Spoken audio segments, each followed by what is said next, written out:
Something extremely big is about to happen to our galaxy.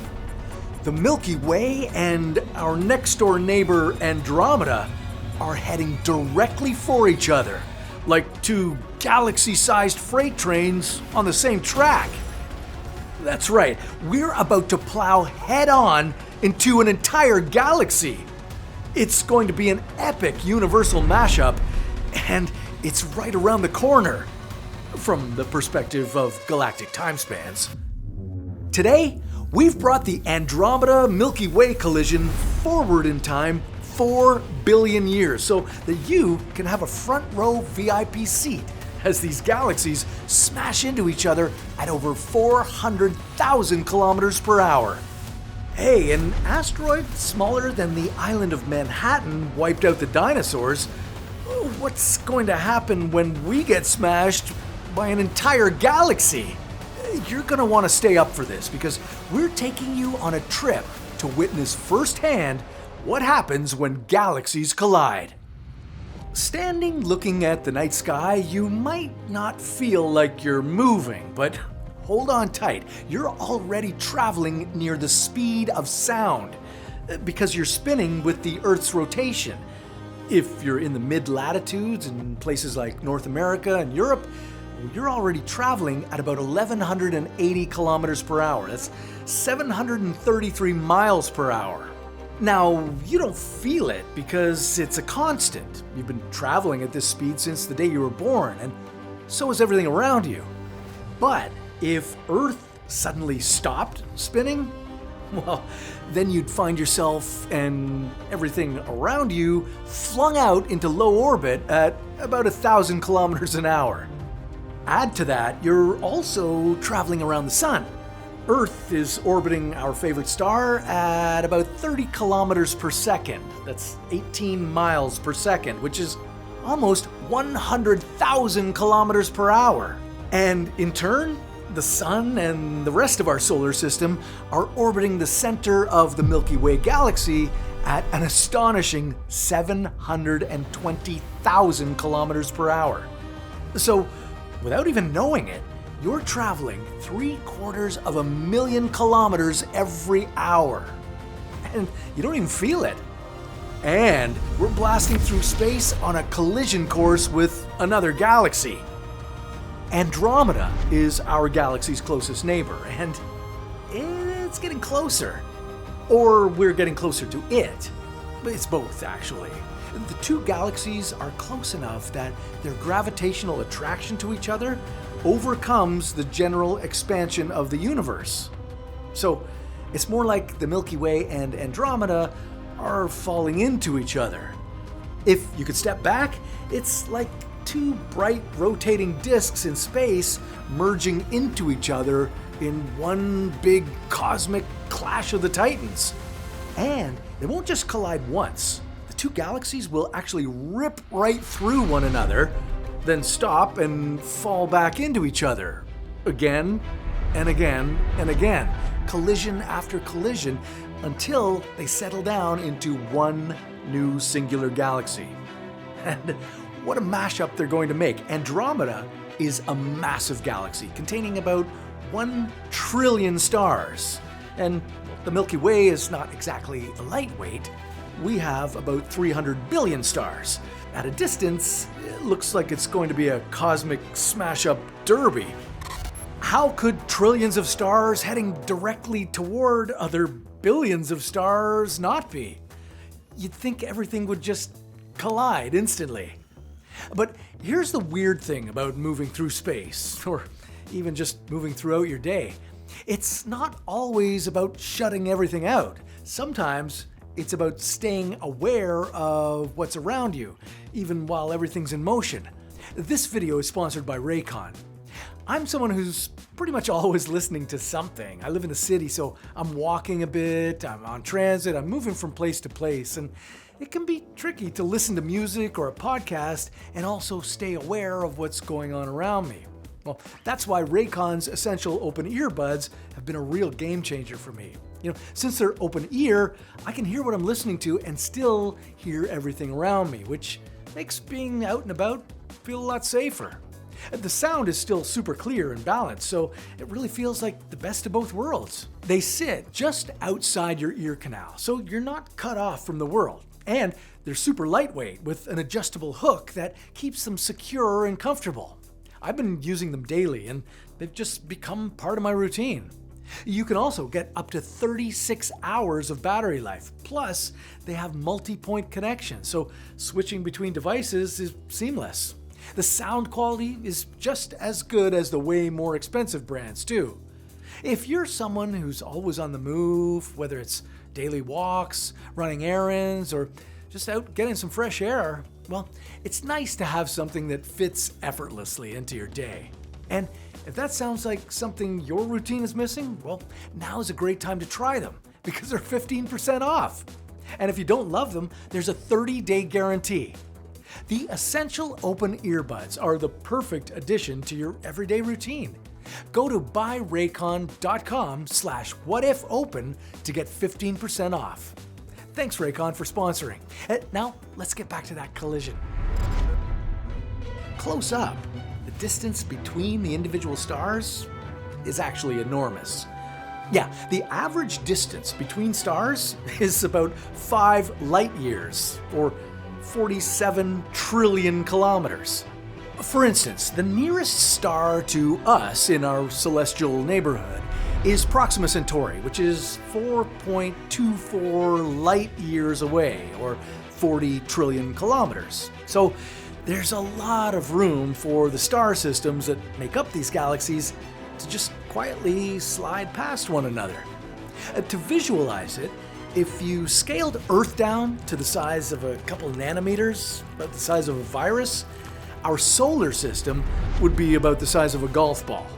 And at that scale, the Milky Way galaxy would be about the size of North America. So yeah, imagine the likelihood of 2 golf balls flying at each other from opposite sides of the United States colliding. It's a 1 in several billion chance. But in this case, it isn't 2 golf balls, it's trillions. So even though it's incredibly unlikely, it is possible another star system could pass close enough to disrupt our solar system. And if 2 star systems were on a perfect collision course, it would be devastating. Even more devastating if one of those hypothetical star systems was aimed right at our solar system. Then it'd be personal, and you're there to see it all. So, what would it look like?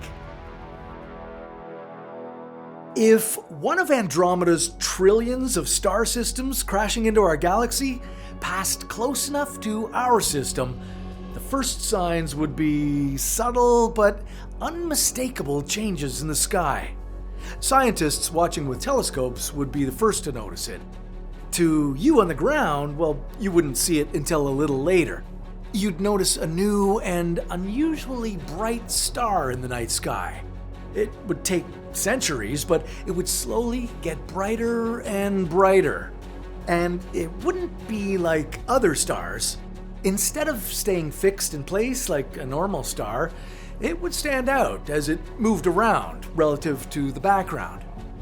As it got closer and brighter, its motion in the night sky would become more and more obvious and more concerning. The approaching star system would eventually be the most obvious light in the night sky, outshining literally everything else. And then the fireworks would really start. The action would begin way out in the Oort cloud, which is an almost impossibly huge bubble of icy debris that surrounds our solar system. It sits between 300 billion kilometers and 750 billion kilometers away. To give you an idea of how extremely far that is, well, NASA's Voyager 1 spacecraft won't enter the Oort cloud for another 300 years, and it's traveling 1 million miles a day. Even more mind-blowing, once Voyager 1 gets to the Oort cloud, it'll take around 30,000 more years to get through to the other side. So it's way out there, and it's huge. The approaching star's gravity would act like a bull in a china shop in the Oort cloud, scrambling the ice chunks and planetesimals that make up the cloud.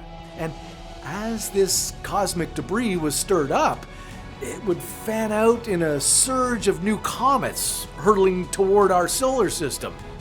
Down on Earth, you'd have a front row seat to a light show for the ages. The skies would light up with thousands of comets and transient objects flaring out as they burned up in the atmosphere.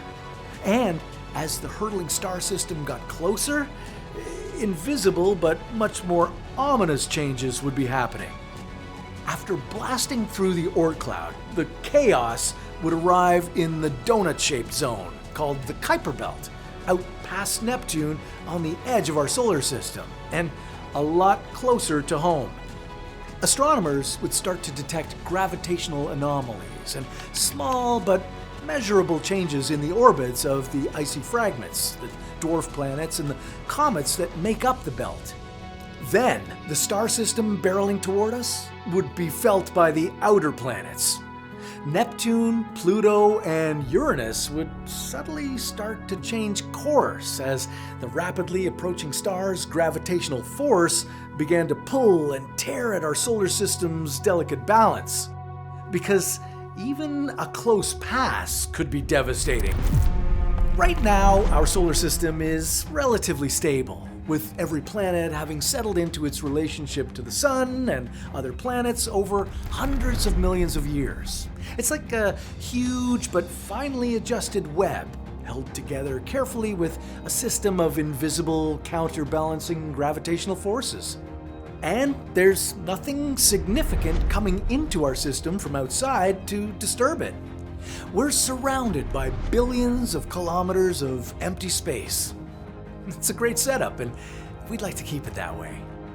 But if any of these passing solar systems got close enough, the gravitational pull would stretch and distort planetary orbits, setting the stage to throw our solar system into chaos.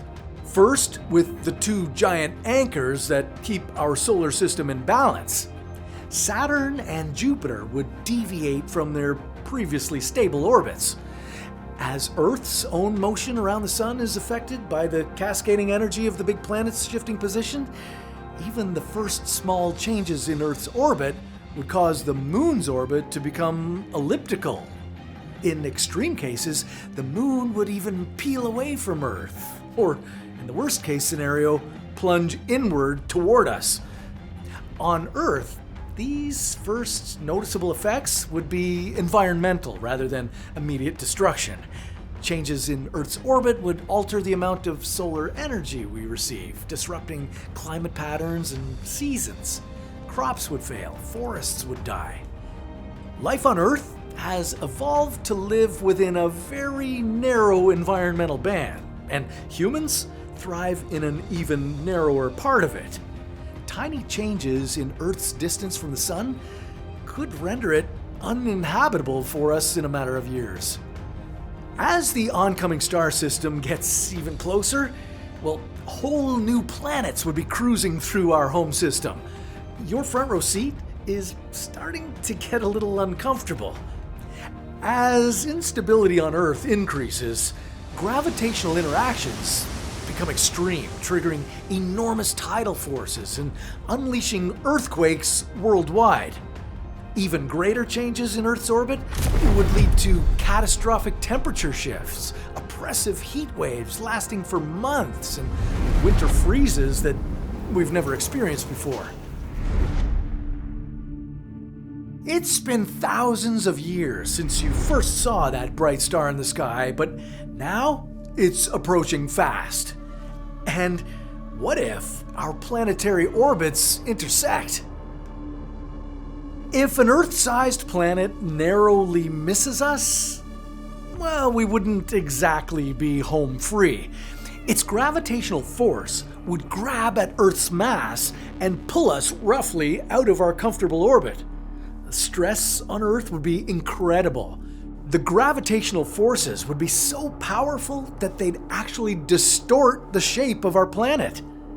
Seeing this from the surface of Earth, The nearing planet would loom large, a multicolored marble in the sky, filling it. The oceans and seas would slosh around like water in an unsteady bowl, surging into massive tides. You'd be staring down extreme tidal waves kilometers high. And the ground beneath your feet would shake violently and heave. The sound would be deafening. Earthquakes would level everything. Earth's crust would break and rupture. Cracks would open and swallow cities whole, and then close back up in giant collisions. Fountains of hot magma would shoot up into the sky and fall back to Earth, setting everything on fire. That's just the pregame show. A truly close approach would act on Earth like a kind of giant slingshot. As the planet passed, it would accelerate Earth out of our orbit and into a hyperbolic trajectory. If the force were strong enough, Earth would be flung so hard that we wouldn't just change orbit and find a new balance rotating around the sun. Our orbit would be so eccentric that we'd be ejected from the solar system entirely. If Earth managed to avoid smashing into one of the other destabilized planets on our way out of the solar system, well, we'd speed further and further into space. As you looked back, the sun would be getting smaller and smaller in the rearview mirror, and sunlight on the surface of Earth would drop dramatically. After as little as 14 days, you might even get a chance to wave bye-bye as you fly past Mars. By now, the sun appears to be 2/3 its normal size. Things would cool down quickly on Earth. The average temperature would drop to minus 50 degrees Celsius. As you leave the outer planets behind, it's going to get downright chilly. Temperatures on Neptune hover around minus 200 degrees Celsius. That's minus 330 degrees Fahrenheit. So that gives you an idea of what you'd be experiencing. By now, the sun is just a bright star in the sky. The oceans would freeze over. Even the atmosphere would compress and condense as the temperatures continue to plummet. As you exit the solar system, Earth would become what's known as a rogue planet, which, yeah, sounds cool, but life on this rebel rock would pretty much suck. As we got further out, well, there would be little or no solar input. Eventually, rogue Earth's only heat would come from residual geothermal energy deep within our core. Now, if humanity had enough advance warning, well, some of us could survive, but we'd have to get our heat and light and food from artificial sources like nuclear reactors. And we'd have to live in an insulated fortress protected from the extreme cold. The sky would be permanently dark, no sunrise, no sunset, and survivors, if there were any, would be cold, lonely voyagers trapped on a rock, spinning through the blackness of space for millions, maybe billions of years. Maybe even till the end of the universe and time itself. Now, obviously, a close flyby that slingshots Earth into a completely uninhabited orbit or out into the cold expanse of outer space wouldn't be great, but if that's not bad enough, how about the absolute worst case scenario? What if one of those passing planets smashed head-on into Earth? As you watched the approaching planet from the surface of Earth, it would absolutely fill the sky, but this time, it wouldn't stop growing. There would be tides 1 kilometer high that level coastal cities, earthquakes on a planetary scale that tear open continents, and volcanic explosions everywhere as Earth's crust is pulled, stressed, and distorted. Then, the sky would be filled from horizon to horizon with the oncoming planet, and it would happen fast. The two planets' gravitational fields would be wrestling with one another, creating tidal stripping as they tore off parts of each other's atmospheres. A glowing stream of matter would form between them. By this time, you'd be vaporized. But if you could stick it out a little while longer, witnessing the collision itself would be spectacular. As the two massive planets made surface-to-surface contact, the impact would release the energy of billions of nuclear bombs. And remember, these planets are moving extremely fast relative to one another. This isn't a fender bender between two compact cars. This is a head-on between two fully loaded semi-trucks. You're going to be standing on 6,000 billion trillion metric tons of planet, smashing into 6,000 billion trillion metric tons of planet at a speed of 400,000 kilometers per hour. That's gonna hurt. The heat generated would completely melt and vaporize both planets, leaving a massive glowing cloud of swirling, churning, superheated rock and gas. As this hellscape settled, gravity would do its work, and this cloud of hot material would pull together to form a completely new planet. This is how we think the moon formed billions of years ago, when Earth was hit by a Mars-sized object named Theia. That impact was so powerful that it launched massive globs of molten material out into space, some of which fell back to Earth, and some of which came together to form the moon. But in this case, a direct collision with a similar-sized planet, Earth would be no more. Now, since you're lucky enough to still be around, well, you'll get the first chance to name this new planet. It likely won't be habitable for a few billion years, if ever, so don't expect a real estate boom there anytime soon. Of course, it might not be a planet that passes by or hits Earth. It could be the star at the center of the passing system that scorches us as it drags us away in its gravitational field. Or something even more frightening, because the fact is, at the heart of the Andromeda Galaxy sits a monster black hole, which has a mass of more than 140 million suns.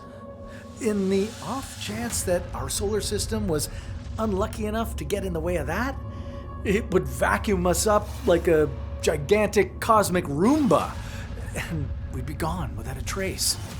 Even if the chances of this are extremely unlikely, but you'll never know what's going to shake out as two massive galaxies collide. The scale of this rearrangement is going to be like nothing we've ever witnessed before, and odds are there will be some damage. So, could Earth and our solar system survive this cosmic demolition?